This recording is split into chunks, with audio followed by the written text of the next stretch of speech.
Hey, and welcome back. In this lesson, we're going to look at fractional distance. We've already talked about how midpoint is located 1/2 the distance from one endpoint. So that means when you have a segment,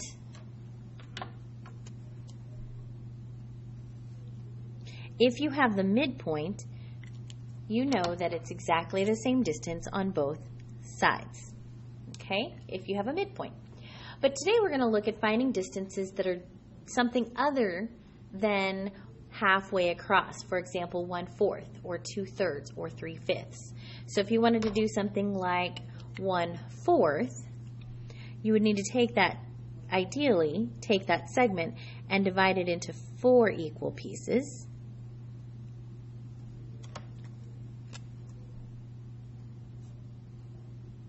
Into 4 little equal pieces, and then the point that would be 1/4 away from the left end would be this point.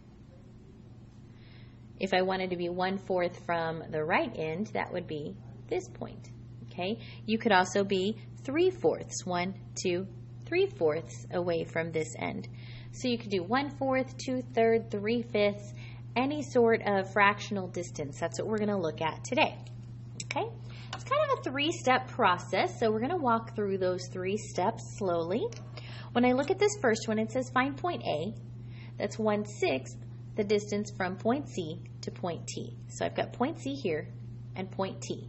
And there's 3 steps. The first thing we want to do is find out how long is it from C to T.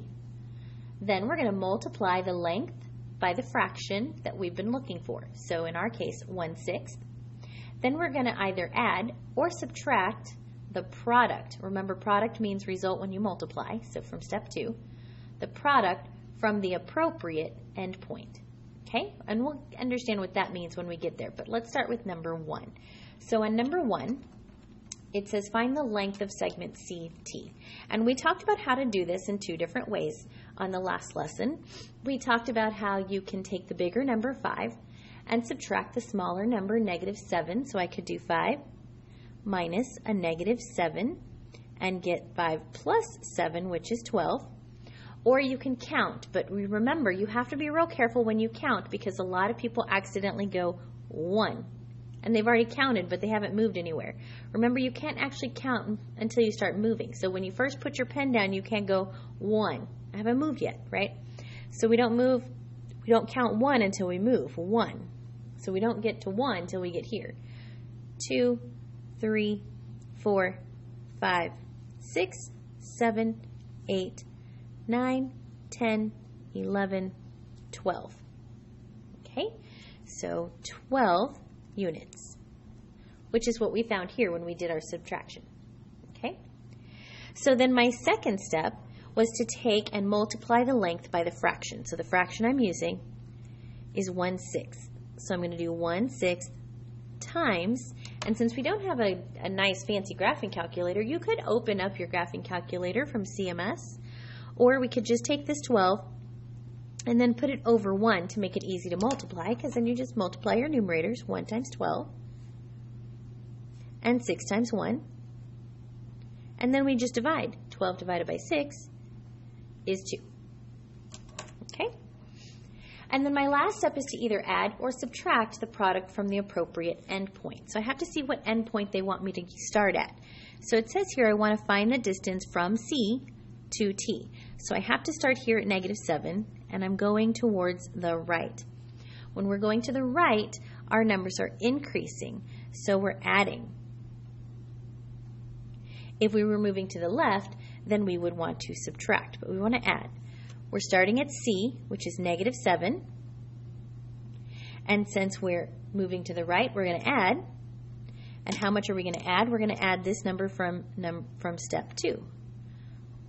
We're going to add 2.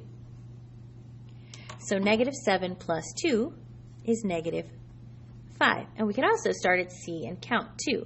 But remember, don't count when you first put your pen. Count 1, 2, and you end up at -5. That is where we should put point A. Okay, so 3-step process. First, how long is the segment? Second, multiply by the fraction. And lastly, we want to do our addition or subtraction depending on if we're moving to the right, we're going to add. If we're moving to the left, we're going to subtract. Okay, let's look at the next example.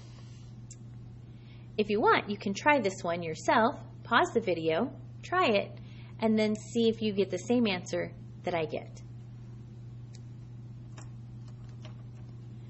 All right, so let's check your answer. Starting with step 1, we want to know what's the length from R to M.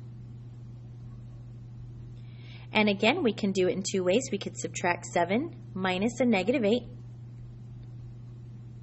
which is really 7 plus 8, which is 15.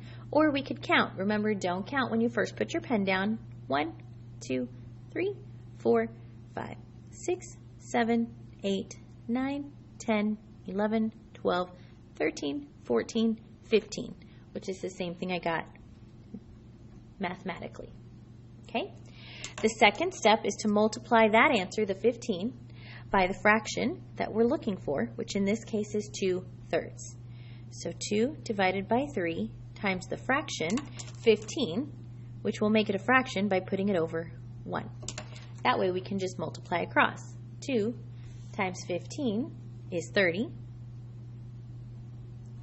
3 times 1 is 3. And 30 divided by 3 is 10. So last but not least, we want to decide, are we moving to the left or to the right? Do we add or subtract? I'm going from R to M. So I'm starting at R, going towards M. So I'm moving to the right, which means I'm going to add. So from R, R is at negative 8, and I'm going to add to that 10 units. Negative 8 plus 10 is a positive 2. And we could count here, 1, 2, 3, 4, 5, 6, 7, 8, 9, 10, and see we did land at positive 2. And that is point A. All right, let's try a couple more. Actually, you know what? Let's go ahead and save these 3 for the next video to try to keep them not too terribly long.